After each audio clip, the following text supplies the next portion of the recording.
चंडीगढ़ में हुई हरियाणा कैबिनेट की बैठक। सीएम हुड्डा बोले पूरा होगा बजट सत्र, वापस ली जाएगी रिलायंस से SEZ की जमीन। जमीन ली थी जो रिलायंस से ये भी हुआ था, वो रिलायंस से वापस लेने का फैसला हुआ है। 11 फरवरी को गन्नौर आएंगे कांग्रेस उपाध्यक्ष राहुल गांधी। पार्टी के घोषणा पत्र के लिए किसानों से लेंगे राय। किसानों से संवाद करने राहुल गांधी 11 तारीख को गन्नौर आएंगे। देश भर में हुआ बीजेपी किसान मोर्चा का रेल रोको आंदोलन। हरियाणा के 7 जिलों में हुआ प्रदर्शन। 1.5 लाख किसान हिंदुस्तान में कर्ज के बोझ से दब करके आत्महत्या कर गए। यूपीए सरकार और हरियाणा में हुड्डा सरकार स्वामीनाथन की रिपोर्ट लागू नहीं कर रही।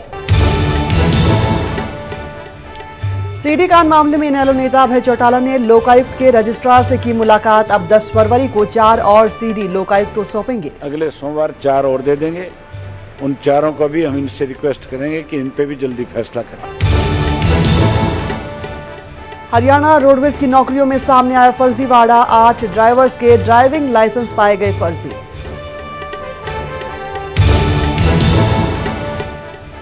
नरवाना अनाज मंडी के आड़तियों ने किया बेमियादी हड़ताल का ऐलान। मार्केट कमेटी प्रशासन पर लगाए भ्रष्टाचार के आरोप।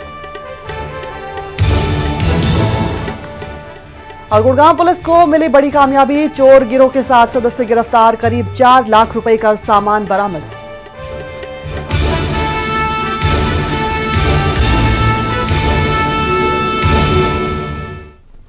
नमस्कार, आप देख रहे हैं वन तहलका हरियाणा। हाजिर हूं मैं हरियाणा टुडे के साथ शारदा सरोहा। अगले घंटे बात करेंगे उन खबरों पर जो आज की सुर्खियां रही हैं। जानेंगे क्या कुछ रहा हरियाणा कैबिनेट की बैठक में खास। इसके अलावा बात होगी बीजेपी किसान मोर्चा के रेल रोको आंदोलन की भी चर्चा करेंगे। सामने आए हरियाणा परिवहन विभाग में नौकरियों के फर्जीवाड़े की और भी खबरें होंगी, लेकिन सबसे पहले दिन भर की खास खबरें।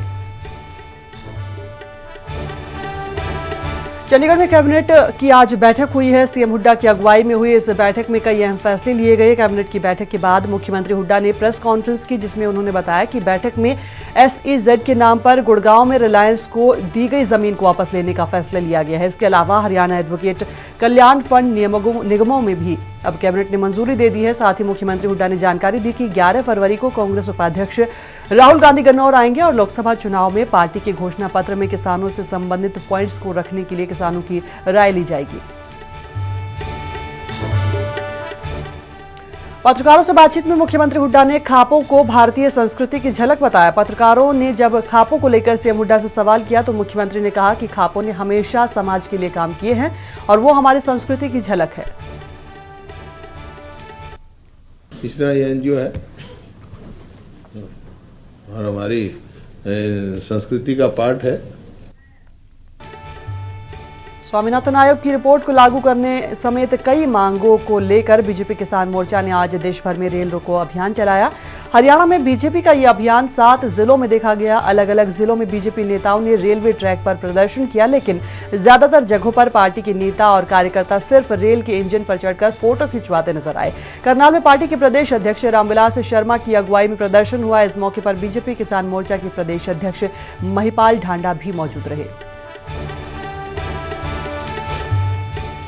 बीजेपी के प्रदेश उपाध्यक्ष कृष्णपाल गुर्जर का आज निधन हो गया। आपको बता दें कि उनका निधन हार्ट अटैक आने से हुआ और कृष्ण गुर्जर 60 साल के थे। कृष्ण गुर्जर कल रोहतक में हुई प्रदेश कार्य समिति की बैठक से लौट रहे थे कि जींद के पास उनकी तबीयत खराब हो गई। उन्हें डॉक्टर के पास ले जाया गया, लेकिन डॉक्टरों ने उन्हें मृत घोषित कर दिया। वो बीजेपी में कई अहम पदों पर रह चुके थे।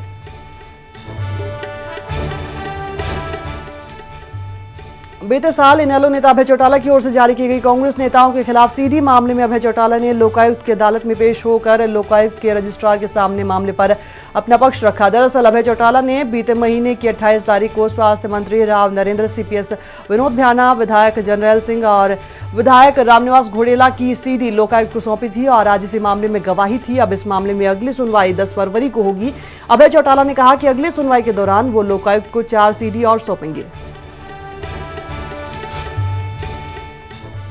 पत्रकारों से बातचीत में अभय चौटाला ने फिर से मुख्यमंत्री हुड्डा पर निशाना साधा। राज्य में इसी साल होने वाले विधानसभा चुनाव के बारे में जब पत्रकारों ने उनसे पूछा तो अभय चौटाला ने सीएम पर निशाना साधा और कहा कि विधानसभा के चुनाव लोकसभा के साथ ही होंगे। मुख्यमंत्री हुड्डा ये कहकर कि विधानसभा के चुनाव वक्त पर होंगे, प्रदेश की जनता को गुमराह कर रहे हैं। लगातार मुख्यमंत्री एक ही बात कह रहे हैं कि मैं चुनाव समय पे कराऊंगा। आप मान करके चलो 100 का 100% हरियाणा की विधानसभा का चुनाव लोकसभा के साथ कराएगा। 13 फरवरी को गुड़गांव से सांसद राव इंद्रजीत सिंह बीजेपी में शामिल हो रहे हैं। राव के बीजेपी में शामिल होने को लेकर इंसाफ मंच की युवा मोर्चा की इकाई ने कार्यक्रम की तैयारी शुरू कर दी है। आज गुड़गांव में इंसाफ मंच के कार्यालय में युवा मोर्चा की बैठक हुई। इसमें प्रदेश के सभी पदाधिकारियों की मीटिंग बुलाई गई और सभी की जिम्मेदारियां तय की गई। इंसाफ युवा मोर्चा के अध्यक्ष के मुताबिक 13 फरवरी को बड़ी संख्या में इंसाफ मंच के कार्यकर्ता दिल्ली में पहुंचेंगे और बीजेपी में शामिल होंगे। उधर हरियाणा परिवहन विभाग में हाल ही में हुई रोडवेज बसों के ड्राइवर की नियुक्तियों में फर्जीवाड़े का मामला सामने आया है। ड्राइवर्स की नौकरी पाने वालों में कई ने जाली लाइसेंस के दम पर नौकरी पाई हुई है। यमुनानगर में 8 ड्राइवर्स के लाइसेंस फर्जी पाए गए हैं। दरअसल हरियाणा परिवहन विभाग ने हाल ही में चालकों के 1000 से ज्यादा पदों पर नियुक्तियां की।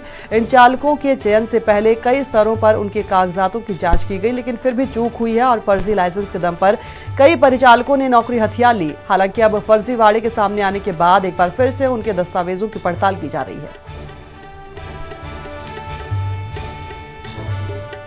पंजाब हरियाणा हाईकोर्ट में एसिड अटैक पीड़ितों के लिए डिटेल पॉलिसी सरकार की ओर से बनाए जाने को लेकर दायर याचिका में आज सुनवाई हुई है। इसमें सरकार ने डिटेल पॉलिसी बनाने के लिए कोर्ट से 1 महीने का समय मांगा है। गौरतलब है कि याचिकाकर्ता ने मांग की है कि हरियाणा सरकार अपनी पॉलिसी में 2 प्रावधान ऐड करे, जिसमें पीड़ितों की जॉब में 50% रिजर्वेशन दिए जाने के साथ साथ बेरोजगार पीड़ितों को 5000 रुपए मासिक वेतन भी दिया जाए।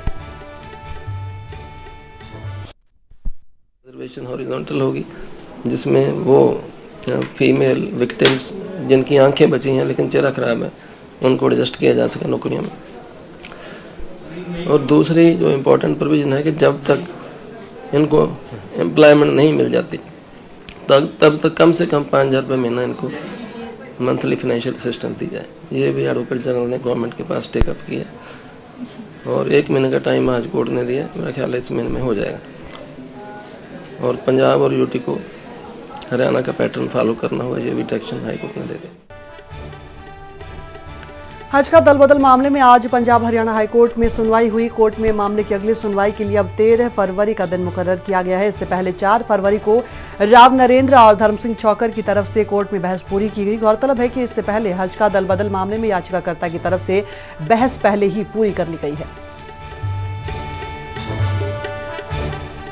कंबोपुरा पूर्व सरपंच मौत मामले में आज पंचकुला सीबीआई कोर्ट में सुनवाई होनी थी, लेकिन जज के छुट्टी पर होने की वजह से आज सुनवाई नहीं हो सकी और आगे के लिए सुनवाई टल गई है। अब इस मामले की सुनवाई 14 मार्च को होगी। काबिले गौर है कि कंबोपुरा के पूर्व सरपंच की मौत के मामले में आरोपी पूर्व परिवहन मंत्री ओपी जैन और विधायक जिलेराम शर्मा और ओपी जैन के पीए राजेंद्र शर्मा अंबाला जेल में बंद है।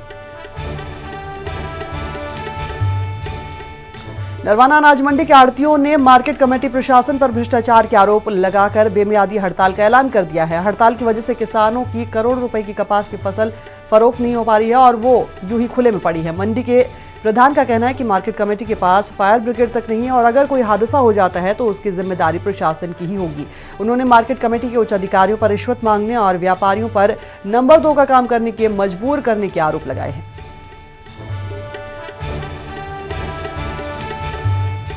गुड़गांव पुलिस की क्राइम ब्रांच की 2 यूनिटों ने आज चोरी को अंजाम देने वाले 2 गिरोह के 7 सदस्यों को गिरफ्तार किया है और इनके पास से लाखों रुपए की रिकवरी की गई है। क्राइम ब्रांच पालम विहार ने एक्सप्रेसवे से लूट को अंजाम देने की योजना बनाते हुए 3 आरोपियों को गिरफ्तार किया। तीनों के पास से करीब 4 लाख रुपए के माल की बरामदगी हुई है।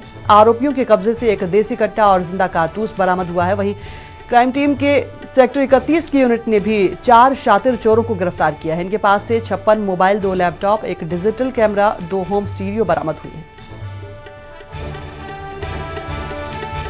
हांसी उपमंडल के लोहारी राधू गांव में एक नाबालिग लड़की के साथ रेप का मामला सामने आया है। पीड़ित लड़की ने रेप का आरोप अपने ही पड़ोसी पर लगाया है। पुलिस ने आरोपी युवक के खिलाफ मामला दर्ज करके जांच शुरू कर दी है। पीड़ित लड़की के मुताबिक 2 फरवरी को पड़ोस में रहने वाले एक युवक ने उसके साथ बलात्कार किया और उसे धमकी दी कि अगर किसी को बताया तो उसे जान से मार दिया जाएगा। पानीपत की पुरेवाल कॉलोनी में पानी की हौद में डूबने से 4 साल के एक बच्चे की मौत हो गई। बच्चा प्रवासी मजदूर का था जो पुरेवाल कॉलोनी में बने एक चौल में अपने परिवार के साथ रहता था। मृतक बच्चा बीती शाम रहस्यमयी तरीके से गायब हो गया था। परिवार वालों ने उसे काफी ढूंढा, लेकिन आज सुबह बच्चे का शव घर के अंदर बनी पानी की हौद से बरामद हुआ। बच्चे की मौत महज हादसा है या फिर इसके पीछे कोई साजिश है, पुलिस इसकी जांच कर रही है। गोहाना पुलिस ने 5 फरवरी को हुए 3 लोगों के अपहरण और हत्या की कोशिश के मामले में आज 7 आरोपियों को गिरफ्तार किया। पुलिस ने सभी गिरफ्तार आरोपियों को गोहाना कोर्ट में पेश किया, जहां से उन्हें 14 दिन की न्यायिक हिरासत में भेज दिया गया है। काबिले गौर है कि पुलिस इस मामले में पहले ही 6 आरोपियों को गिरफ्तार कर चुकी थी। आज गिरफ्तार किए गए 7 आरोपियों के कब्जे से पुलिस ने 5 देसी पिस्तौल और 53 जिंदा कारतूस बरामद किए हैं।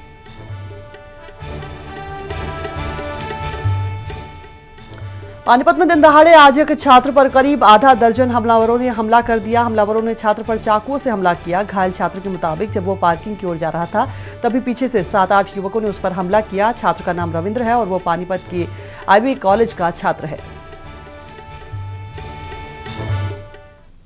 यहाँ रुकेंगे छोटे से ब्रेक के लिए। ब्रेक के बाद चर्चा करेंगे बड़ी खबरों पर।